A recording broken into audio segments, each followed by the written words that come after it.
దేవుని సంగమా, దేవుని సమాజమా, దేవుని బిడ్డలారా,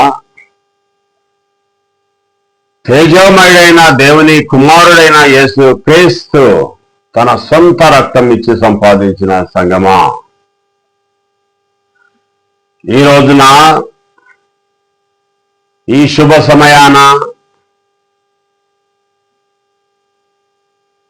దేవుని యొక్క దివ్యవాక్యమైన 66 పుస్తకాల బైబిల్ గ్రంథంలో నుండి ఒక సందేశం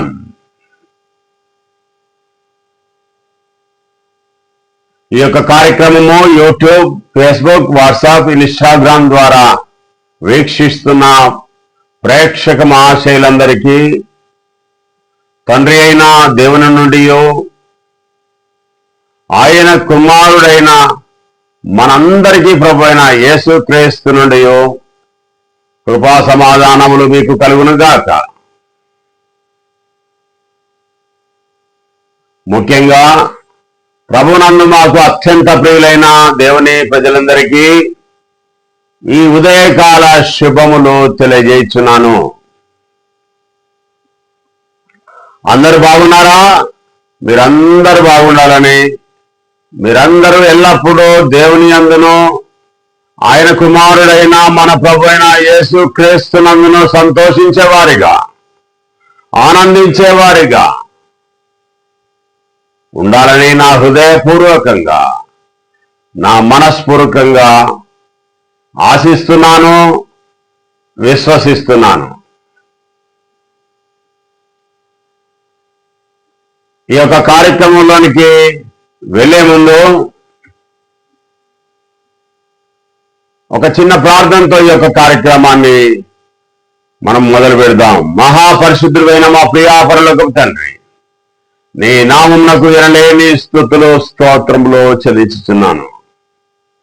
నాలో ఉంచిన ప్రతి ఒక్క మాటను నీ పిల్లలకు చెప్పుచుండగా నీ కుమారుడైన యేసు క్రీస్తు ప్రభు యొక్క శిలువ చాటున నన్ను మరుగుపరిచి చెప్పాలనుకున్న ప్రతి ఒక్క మాటను నీ పిల్లలకు తండ్రి వినిపించుచుండగా వారికి వినగలిగే చెవులను, గ్రహించే హృదయాన్ని, ఆలోచించే జ్ఞానాన్ని నాయన వారి యొక్క జీవితాలను అమలు పరుచుకునే గొప్ప కృపను అనుగ్రహించమని మా ప్రభును మీ ప్రియ కుమారుడకు నజరేయుడైన యేసు క్రీస్తు దివ్యనామమున అడిగి వేడుకొని ప్రార్థిస్తున్నాం మా ప్రియా పరలోకపు తండ్రి, ఆమేన్. ఈ రోజున దేవుని యొక్క సందేశము, దేవుడు నా హృదయంలో ఉంచిన మాటలు, ఈ రోజున చెప్తున్న సందేశం ఏమనగా 131వ అధ్యాయము 1 నుంచి 3 వచనాలు దావీదు గారు మాట్లాడుతున్న యాత్రా కీర్తన. ప్రియమైన దేవుని బిడ్డలారా, అతి చిన్న అధ్యాయం 131వ అధ్యాయం చాలా ముఖ్యమైనది. ఎంత ముఖ్యమైందంటే బైబిల్ ఉన్నవారు తెలిసి ఆ విధంగా ఉన్నావో లేవో పరిశీలించవలసిందిగా ప్రభు పేరిట మిమ్మల్ని కోరుతున్నాను. యాత్రా కీర్తన దావీదు యొక్క తగ్గింపును ఒప్పుకొంచున్నాడు. దేవుని యందు నిరీక్షణ ఉంచాలి, లోకం వైపు చూడొద్దు. లోకం వైపు చూస్తే భయం కలుగుద్ది. లోకం వైపు చూస్తే అలచడి, అశాంతి, అవరోధాలు, అనేకమైన నిందలు, వ్యతిరేకతలు, ముందుకు సాగలేని పరిస్థితి, జయప్రదం లేని జీవితము అతలాకు తలమవుతా ఉంటది. అనేకమైన లోకంలో ఈ ప్రకృతి విపత్తులు జరుగుతూ ఉంటాయి. నిలకడగా ప్రపంచం మొత్తం కూడా నీళ్లతోని మునిగినా గాని నోవహును దేవుని కాపాడాడు. దేవుని యందు భయభక్తులు కలిగి జీవించడం ద్వారా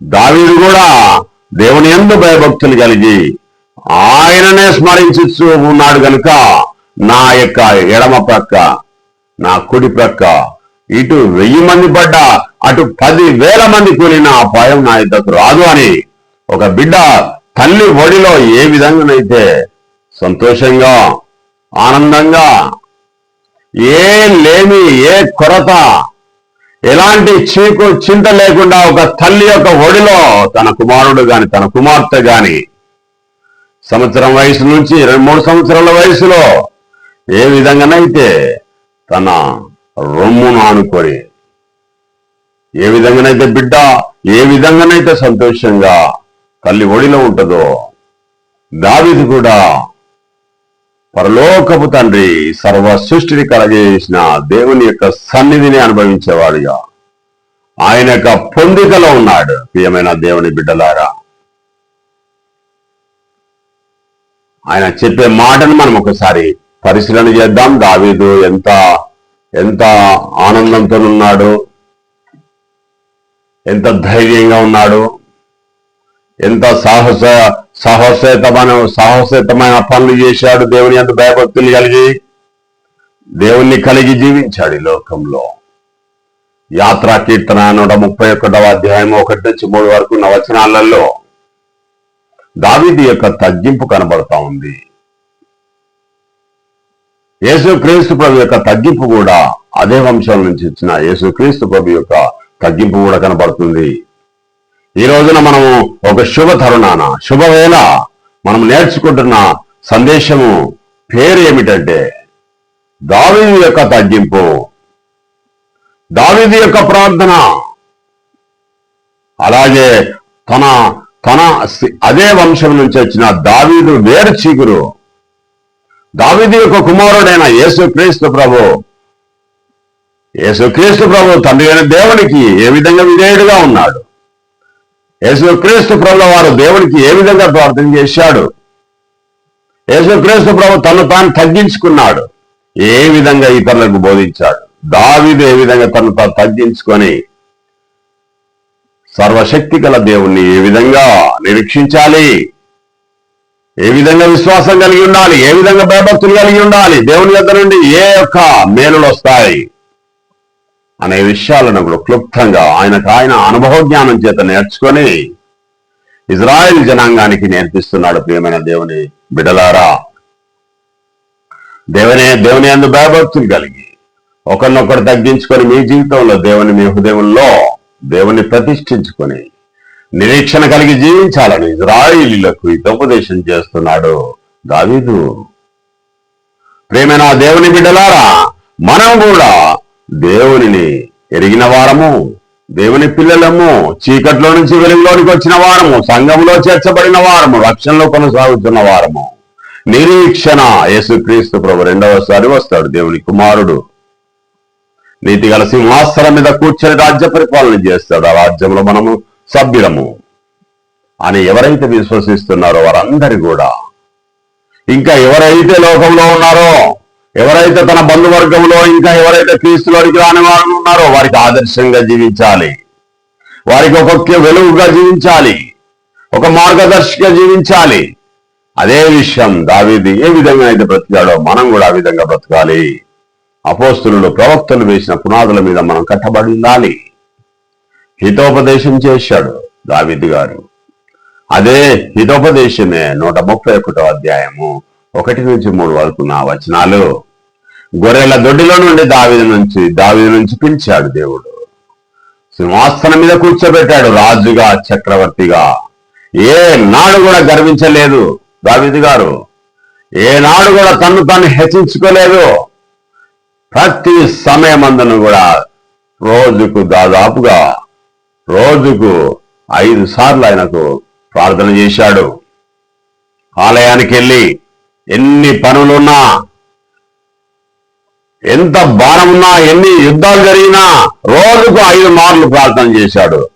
మోకాల్లోంచి సర్వ సృష్టికర్త అయిన దేవునికి నమస్కారం చేశాడు. తను తాను తగ్గించుకున్నాడు. తన జీవితంలో నేను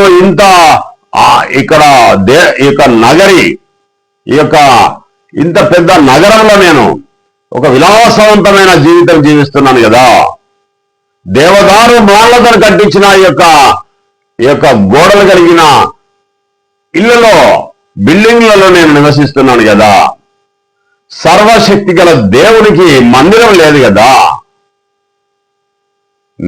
నన్ను నేను గొప్ప చేసుకోవడం ఏంటి, సర్వశక్తి గల దేవునికి ఒక మందిరాన్ని కట్టాలి అనే ఒక ఆలోచన కలిగిన వ్యక్తి ఈరోజు నీకు నాకు ఉందా? దేవుని యొక్క ఆలయాన్ని కట్టాలని.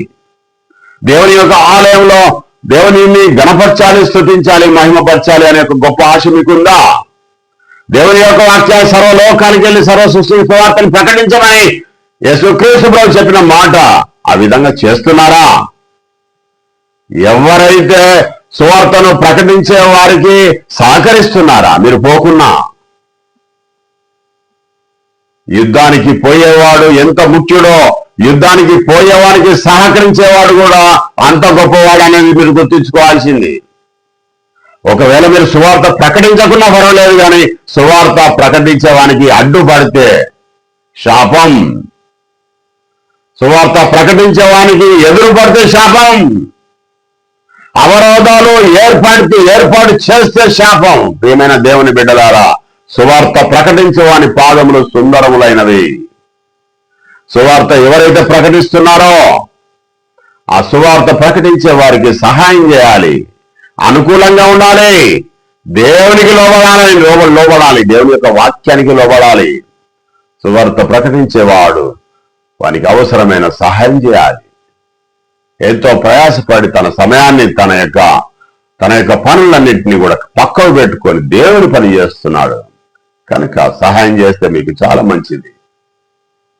ఆర్థిక పరంగా కానీ, సామాజిక పరంగా కానీ, సాంఘిక పరంగా కానీ, లేకుంటే ఇంకే నా పేరిట వచ్చి వానికి గిన్నెడు చన్నీళ్ళు ఇచ్చిన పరలోకంలో మీకు ఖచ్చితంగా మీకు రుణం ఉంటది అని దేవుడు సెలవిస్తున్నాడు. ప్రియమైన దేవుని బిడ్డలారా, గొర్రెల దొడ్డిలో ఉన్న ఆ యొక్క దావీదును పిలిచి గొప్ప చేసి ఇజ్రాయేలు 12 గోత్రం మీద కూర్చోబెడితే దావీదు దేవునికి ఎంత విధేయుడిగా బ్రతికాడు, ఎంత తగ్గించుకొని బ్రతికాడు, దేవుణ్ణి హెచ్చించాడు, దేవుని నామ ఘనతను ప్రపంచానికి తెలియజేశాడు.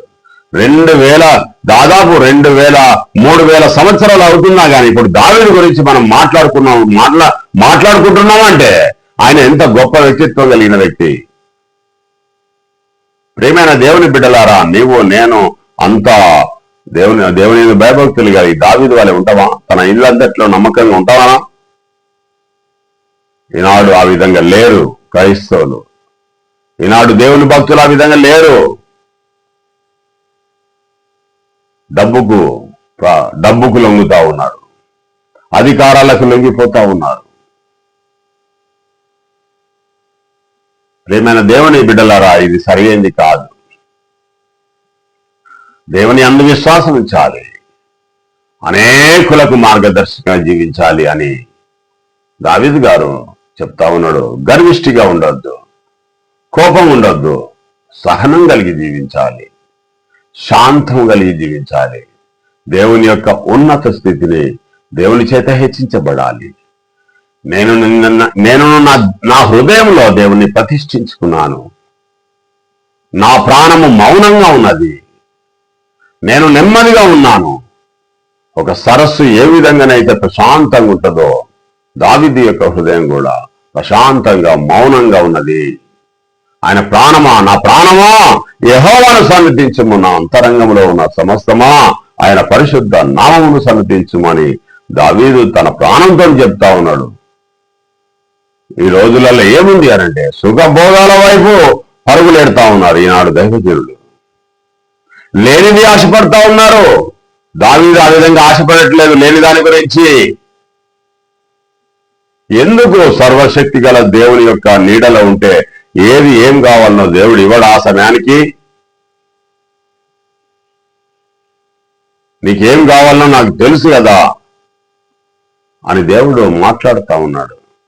ఇజ్రాయేలు, మీరు కూడా దేవుని యందే నమ్మకం ఉంచండి అని తన ప్రజలకు తెలియజేశాడు దావీదు ఏమని చెప్తున్నాడంటే, దేవుని యందు నిరీక్షణ ఉంచండి, దేవుడు గొప్ప కార్యాలు చేస్తాడు మీ ఎడల. దేవుని నుండి ఏం ఆశిస్తున్నారు మీరు? దేవుని యొక్క ప్రేమను చూరగొనండి, అప్పుడు దేవుడు మీకు కృపను అనుగ్రహిస్తాడు. మీకు సాధ్యం కాని పనిని చేయడమే కృప. కృప అంటే ఏమిటో కాదు ప్రియమైన దేవుని బిడ్డలారా. మనకు సాధ్యం కాని పని, మనం చేయలేని పని, మనకు కాని పని, మన చేతులతో చేయలేని భారమైన పనులు మనకు గొప్ప గొప్ప ఆలోచనలు రాలేని పరిస్థితులలో దేవుడు తన కృపను చూపుతాడు. చదువుకున్నావా, పరీక్ష రాస్తున్నావా, నీ జ్ఞాపకం లేదా, జ్ఞాపక శక్తిని దేవుడు ఇస్తాడు. నువ్వు పని చేస్తున్నావా, ఆ పనిలో నీకు సరిగ్గా జ్ఞానం లేదా, నీకు జ్ఞానం ఇస్తాడు. నువ్వు చేతి వృత్తులు చేస్తున్నావా, అభివృద్ధి లేదా, నీ చేతుల కష్టార్జితాన్ని అతడు గొప్ప చేస్తాడు దేవుడు. ఇవన్నీ ఈ విధంగా మీరు మీ యొక్క జీవితంలో అలవర్చుకోండి. దేవుని యందు నిరీక్షణ ఉంచండి, దేవుని యందు భయభక్తులు కలిగి జీవించండి. అప్పుడు మీరు ఏం కోరుకున్నా కానీ దేవుడు అప్పుడు మీకు అనుగ్రహిస్తాడు. అడుగుడి మీకు ఇవ్వబడును, వెదుగుడి మీకు దొరుకును, తట్టుడి మీకు దొరుకుతుంది అని దేవుడు తెలియజేస్తా ఉన్నాడు. కనుక అడుగు ప్రతి వానికి దేవుడు ఇస్తాడు. కానీ మీ యొక్క అవసరాల నిమిత్తము అది దేవునికి ఇష్టమనే ఇస్తాడు. నువ్వు కొండంతలుగా అడిగితే ఇవ్వడు, అవసరమైనవి మాత్రమే అడగాలి దేవుణ్ణి. ఏవి అడగాలో తెలుసుకుంటే దావీదులాగా మీరు కూడా జీవించినట్టయితే తగిన కాలం అందు దేవుడు హెచ్చిస్తాడు. దేవుని యొక్క అభిషేకం పొందాడు దావీదు గారు. తను తగ్గించుకున్నాడు, దేవునికి తన మనసునిచ్చాడు, తమ హృదయంలో స్థానం ఇచ్చాడు. ఒక తల్లి ఒడిలో ఏ విధంగానైతే బిడ్డ ఉంటుందో ఆ విధంగా దేవుని యొక్క ఒడిలో, దేవుని యొక్క నీడలో బ్రతికాడు ఆయన ఉన్నాడు. కాబట్టి అతడు తగిన కాలమందు దేవుని చేత హెచ్చించబడి తన వృద్ధాప్యమందు కూడా దేవుని యందు భయభక్తులు ఉండడం చేత తన సింహాసనం మీద తన కుమారుడైన సొలొమోనును కూర్చోబెట్టాడు. తన కుటుంబం ఆశీర్వదించబడింది. సొలొమోను కాడికి వచ్చేసరికి సొలొమోను దాని దేవుని యొక్క ఇష్టానుసారంగా బ్రతకలేదు కనుక అతని యొక్క రాజ్యం 2 ముక్కలుగా మారింది. కానీ దావీదు కాలంలో మాత్రము 2 ముక్కలుగా కాలేదు, 2 భాగాలుగా కాలేదు. దావీదును దేవుడు దీవించాడు, ఆశీర్వదించాడు, అనేకమైన యుద్ధాలు చేశాడు. ఆ యుద్ధాలలో ఘన చరిత్ర సృజించాడు దావీదు దేవుని యొక్క హృదయానుసారుడు. ప్రియమైన దేవుని బిడ్డలారా, దావీదు ఏమని ప్రార్థన చేస్తున్నాడు ఒకసారి 51వ అధ్యాయం 10వ వచనంలో, దేవా నా యందు శుద్ధ హృదయం కలగజేయము, అంతరంగంలో స్థిర మనస్సును నూతనపరచుము అని మాట్లాడుతూ ఉన్నాడు, ప్రార్థన చేస్తా ఉన్నాడు దేవునికి. అంతరంగంలో స్థిర మనస్సును నూతనంగా పుట్టించుము అని మాట్లాడుతూ ఉన్నాడు, ప్రార్థన చేస్తా ఉన్నాడు దావీదు లాంటి ప్రార్థన మనం కూడా చేసి లోపల ఏమైనా పాప హృదయం ఉందా వాటిని తీసివేసి దావీదు లాంటి జీవితం మనం కూడా జీవించినట్టయితే దేవుని చేత హెచ్చించబడతాం మనం కూడా. 2వ వ్యక్తి యేసుక్రీస్తు ప్రభు గురించి మాట్లాడుకుంటున్నాం. యేసుక్రీస్తు ప్రభు కూడా ఎంతో శ్రమ పడ్డాడు. ఆయన ఏ పాపం కూడా చేయలేదు. ఎంతో హెచ్చించబడ్డాడు దేవుని చేత. ఎంత తగ్గించుకున్నాడో అంత హెచ్చించబడ్డాడు. హెబ్రీలకు రాసిన పత్రిక 5వ అధ్యాయం 7వ వచనంలో యేసు తను రక్షించే దేవుని వైపు ప్రార్థనలు యాచనలు చేశాడు. ఈ లోకంలో అనేకమైన శ్రమలు అనుభవించి దేవుని యొక్క రాజ్యానికి చేరాడు, పరలోకానికి చేరాడు. మనమైతే క్రీస్తులాగా జీవిస్తే పరలోక రాజ్యంలో మనం భాగస్వాములుగా ఉంటాం. ఈ యొక్క నశించిపోయే ఈ లోకంలో లోక ఆశలు మనము చూరగొనకుండా వాటిని వదిలిపెట్టి బాప్తిసం ద్వారా క్రీస్తులోనికి వచ్చిన మనం అందరం కూడా క్రీస్తును ధరించుకున్నట్టయితే దావీదు లాంటి జీవితము, యేసుక్రీస్తు లాంటి జీవితం మనకు కూడా ఉన్నట్టయితే మనం కూడా దేవుని చేత హెచ్చించబడి తన కుమారుడైన యేసుక్రీస్తు ప్రభు యొక్క రాజ్యంలో పరిపాలనలో మనం కూడా భాగస్వాములుగా ఉంటాం. యేసు భూమి మీద జీవించిన కాలంలో తను రక్షించే దేవునికే ప్రార్థన చేశాడు, కన్నీళ్లు విడిచాడు, పెద్ద స్వరంతో దేవునికి ప్రార్థన చేశాడు. ప్రియమైన దేవుని బిడ్డలారా, దేవుని యందు భయభక్తులు కలిగి విధేయత చూపించాడు. ఆయన మీద కొలతలేని ఆత్మ దేవుడు ఉంచాడు గనుక ఏనాడు కూడా హెచ్చించిపోకుండా తను తాను తగ్గించుకొని దేవునికి లోబడి పరిపూర్ణమైన పూర్ణ హృదయంతో దేవుణ్ణి ఆరాధించి మనకు ఒక మార్గదర్శకంగా భూమి మీద జీవించి తన తండ్రి అయిన దావీదు యొక్క సింహాసనాన్ని ఈ రోజున అధిరోహించి దేవుని యొక్క కుడి పార్శ్వమున కూర్చొని ముల్లోకాల మీద ఆధిపత్యం దేవుని చేత పొందాడు. ప్రియమైన దేవుని బిడలారా, ప్రధాన యాజకునిగా దేవుని చేత నియమించబడ్డాడు. మధ్యవర్తిగా దేవుని చేత నియమించబడ్డాడు. సంఘానికి శిరస్సుగా దేవుని చేత నియమించబడ్డాడు. సర్వ సృష్టి మీద ఆధిపత్యం తీసుకునేవానిగా,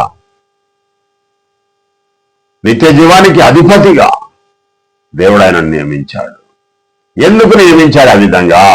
తండ్రి అయిన దేవుడికి విధేయత కలిగి ఆయన శరీరంలో, ఆయన దేహంలో దేవుని యొక్క ఆత్మ ఉన్నన్ని రోజులు, పరిశుద్ధాత్మ ఆయనలో ఉన్నన్ని రోజులు, ఆయన బ్రతికినంత కాలంలో దేవునికి విధేయత చూపెట్టాడు, తగ్గించుకున్నాడు. తను తగ్గించి దేవుని హెచ్చించి దేవుని యొక్క రాజ్య సువార్తను, నీతిని, రాజ్యాన్ని లోకంలో ప్రకటించాడు. ఈ విధంగా జీవించాలని ఒక మార్గదర్శనం చూపించాడు ప్రజలందరికీ దావీదులాగా. కనుక దావీదు వంశంలో గొప్పవాడిగా సర్వ ప్రపంచంలో ఉన్న మానవులందరినీ రక్షించడానికి తన యొక్క రక్తం చిందించడానికి ఒక పరిపూర్ణమైన, పరిశుద్ధమైన, కల్మషం లేని రక్తము, నిర్దోషమైన రక్తము, పాపము లేని రక్తము ఆయన చిందించడం ద్వారా ఆ రక్తంలో కడగబడిన పరిశుద్ధ జనాంగమైన ఈ యొక్క క్రీస్తు సంఘం అనే ఏదైతే ఉందో ప్రపంచం లోపల 400 కోట్ల జనాంగం ఈరోజు రక్షించబడి క్రీస్తు బాటలో నడుస్తున్నారు. క్రీస్తు మార్గంలో నడుచుతున్న మీరు, నేను కూడా మనం నిరీక్షణ, క్రీస్తు రెండవసారి వస్తాడని నిరీక్షణ లేకుంటే వృధాయే. ఆ విశ్వాసం ఉండి కూడా దండగే, బ్రతికి కూడా దండగే. అన్నిటినీ ఓడ్చుకొని సహించుకొని విశ్వాసాన్ని కాపాడుకోవాలి, నిరీక్షణ ఉండాలి, ప్రేమ కలిగి జీవించాలి. యేసుక్రీస్తు ప్రభులాగా దయ, కరుణ, ప్రేమ, వాత్సల్యత చూపాలి. ఆ విధమైన జీవితము మీకు కలిగి ఉందా? ఒకసారి మనకి మనం పరిశీలన చేసుకుందాం. ప్రేమైన దేవుని బిడ్డలారా, విశ్వాసం కలిగి తను తాను తగ్గించుకున్నాడు గనుక నిరీక్షణ కలిగి ఉన్నాడు. యేసుక్రీస్తు ప్రభు సరి అయిన సమయంలో దేవుడు హెచ్చిస్తాడు అనే విషయం యేసుక్రీస్తు ప్రభు హృదయంలో ఉన్నది. ఈ లోకంలో రాజుగా చేస్తానంటే కూడా తప్పించుకొని పోయాడు. ఈనాడు ఒక వార్డు మెంబర్కు 10 లక్షలు ఖర్చు పెట్టుకొని ఎమ్మెల్యేలేది, ఎంపీలది కాళ్ళు మొక్కుతా ఉన్నారు వార్డు మెంబర్స్.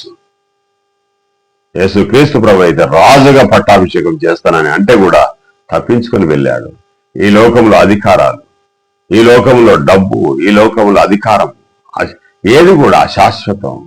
మతం, మత్తు, ధనం, దగ, అధికారం అశాశ్వతం. దేవుడే దిక్కు. ప్రియమైన దేవుని బిడ్డలారా, సత్యమేవ జయతే. సత్యం మిమ్మల్ని స్వతంత్రులుగా చేస్తుంది.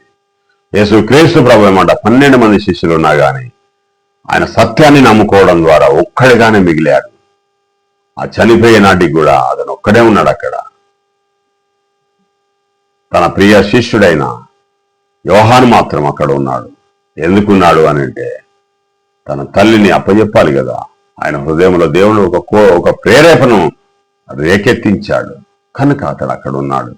యోహాను మరి యోహాన్ లాగా, యేసుక్రీస్తు లాగా, దావీదు లాగా, ఒక పరిశుద్ధులైన ప్రవక్తల్లాగా, అపోస్తుల్లాగా మనం బ్రతుకుదామా?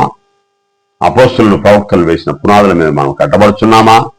మనల్ని మనం పరీక్షించుకుందాం. ఎవరైతే సేవ చేస్తున్నారో వారికి సహకరిద్దాం. ప్రియమైన దేవుని బిడ్డలారా, ఎంతో శ్రమ కోర్చి వ్యయ ప్రయాసాలు చేసి నేను ఈ యొక్క యూట్యూబ్ ఛానల్లో వాక్యాన్ని మీకు అందిస్తున్నాను. వాక్యం విన్న మీరు ధనీలు. కానీ ఈ యొక్క వాక్యం చెప్తున్న ఈ యొక్క ఛానల్ ద్వారా వస్తుందా? ఈ యొక్క ఛానల్ను మీరు సబ్స్క్రైబ్ చేసి, లైక్ చేసి, సెండ్ చేసి, కామెంట్స్ కూడా పెట్టినట్టయితే దేవుని యొక్క దీవెనలు మీరు పొందుతారు. ఈ సమయమే, ఈ క్షణమే చేయండి మీరు ఆ పని. దేవుడు మిమ్మల్ని దీవిస్తాడు. యేసుక్రీస్తు ప్రభు ఈ లోకంలో ఏం సుఖపడలేదు. ఆయన ఈ లోకంలో అనేకమైన కష్టాలు, బాధలు, హింసలు, వ్యతిరేకతలు, అవమానాలు, తిరస్కారాలు, వెక్కిరితలు, దుష్టులు అనేక విధంగా బాధించారు. మాటల చేత, చేతల చేత, రాళ్ల చేత కూడా ఆయనను తరిమారు. మోచేతులతో గుద్దారు, ముళ్ళ కిరీటం పెట్టారు.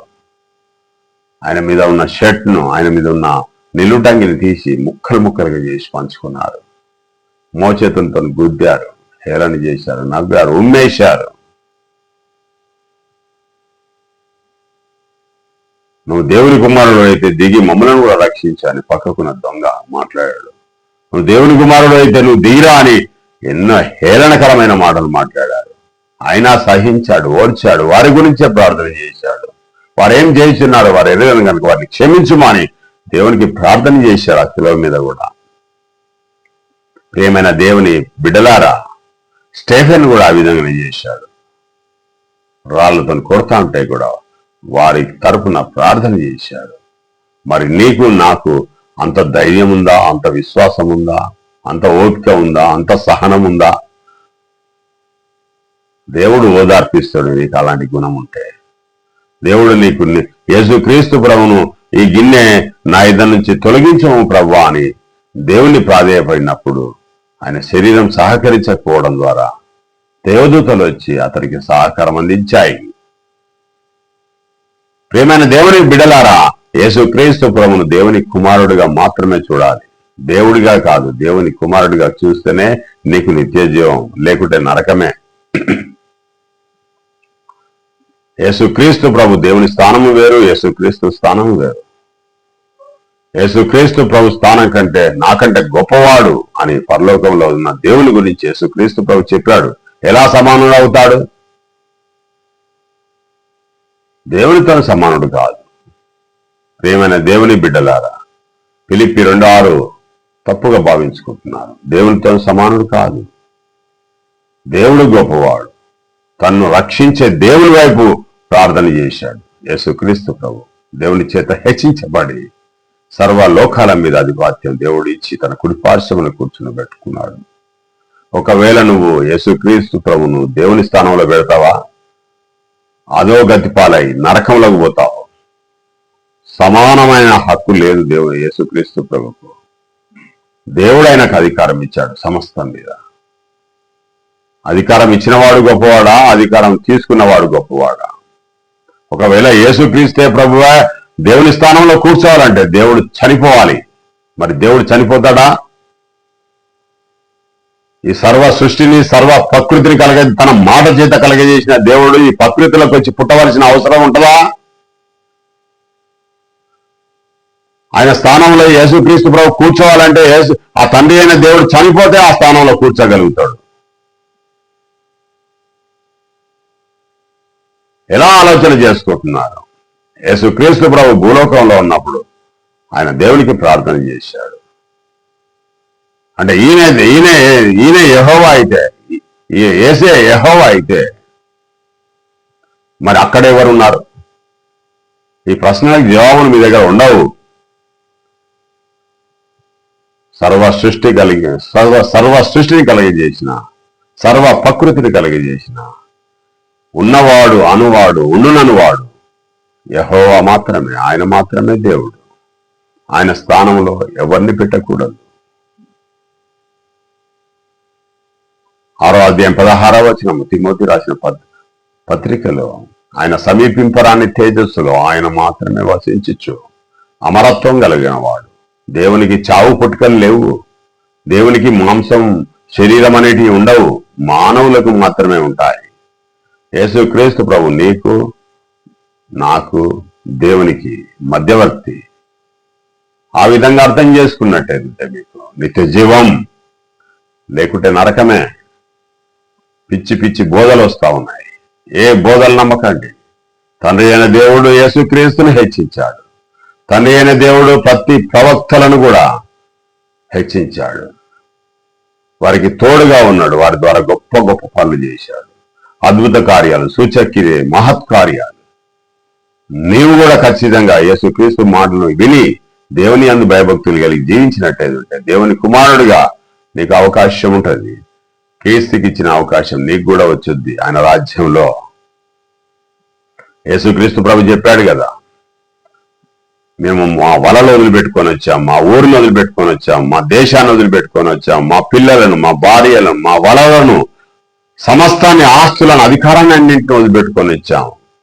మాకేమి లాభం అంటే మీరు ఈ లోకము, రాబోయే లోకం ఏదైతే ఉందో పునర్జన్మ ఉందో, ఈ లోక పునర్జన్మ ఉందో, మీరు 12 సింహాసనంపై కూర్చొని ఇజ్రాయేలీలకు న్యాయ తీర్పు చేస్తారు. ఎక్కడో వలలు చేపలు పట్టుకునే వాళ్ళని తీసుకొని వచ్చి ఆ యొక్క సింహాసనం మీద కూర్చోబెడతాడు దేవుడు అని రాబోయే చరిత్రను, రాబోయే నిరీక్షణ కలిగిన ఆ యొక్క సన్నివేశాన్ని తన ఆత్మ ద్వారా గ్రహించి యేసుక్రీస్తు ప్రభు తన శిష్యులకు చెప్పాడు. దావీదు కూడా ఎంతో దేవుని యందు భయభక్తులు కలిగి తను తగ్గించుకొని వ్యక్తులుగా చేసుకొని గర్వించకుండా, అతిశయపడకుండా, గొప్ప చేసే దేవుని వైపే చూశాడు గనక గొర్రెల దొడ్డిల నుంచి తీసుకొని వచ్చి, గొర్రెల కాపరిగా ఉన్న వ్యక్తిని తీసుకొని వచ్చి రాజుగా, చక్రవర్తిగా ఇజ్రాయేలు 12 గోత్రాల మీద కూర్చోబెట్టి తన ఆలయాన్ని తన కుమారుని ద్వారా కట్టించుకున్నాడు. యేసుక్రీస్తు ప్రభు కూడా ఈ యొక్క హృదయం అనే యొక్క ఆలయాన్ని కడతాడు. ఆ హృదయంలో యేసుక్రీస్తు ప్రభు నివసించాలి. సర్వ సృష్టికర్త అయిన మనల్ని కన్న దేవుడు కూడా మన హృదయంలో ఉండాలి, తన ఆత్మ మనలో ఉండాలి. ఈ విధంగా మీరు బ్రతికినట్టయితే మీరు ధన్యులు, దేవుని యొక్క చిత్తం నెరవేర్చిన వారు అవుతారు. ఈ వాక్యం, ఈ మాటలు విన్న మీరందరు ధన్యులు. ఈ వాక్యం మీ వెనుకిట్లో ఫలించును గాక. చిన్న ప్రార్థనతో ఈ యొక్క కార్యక్రమాన్ని మనం ముగిద్దాం.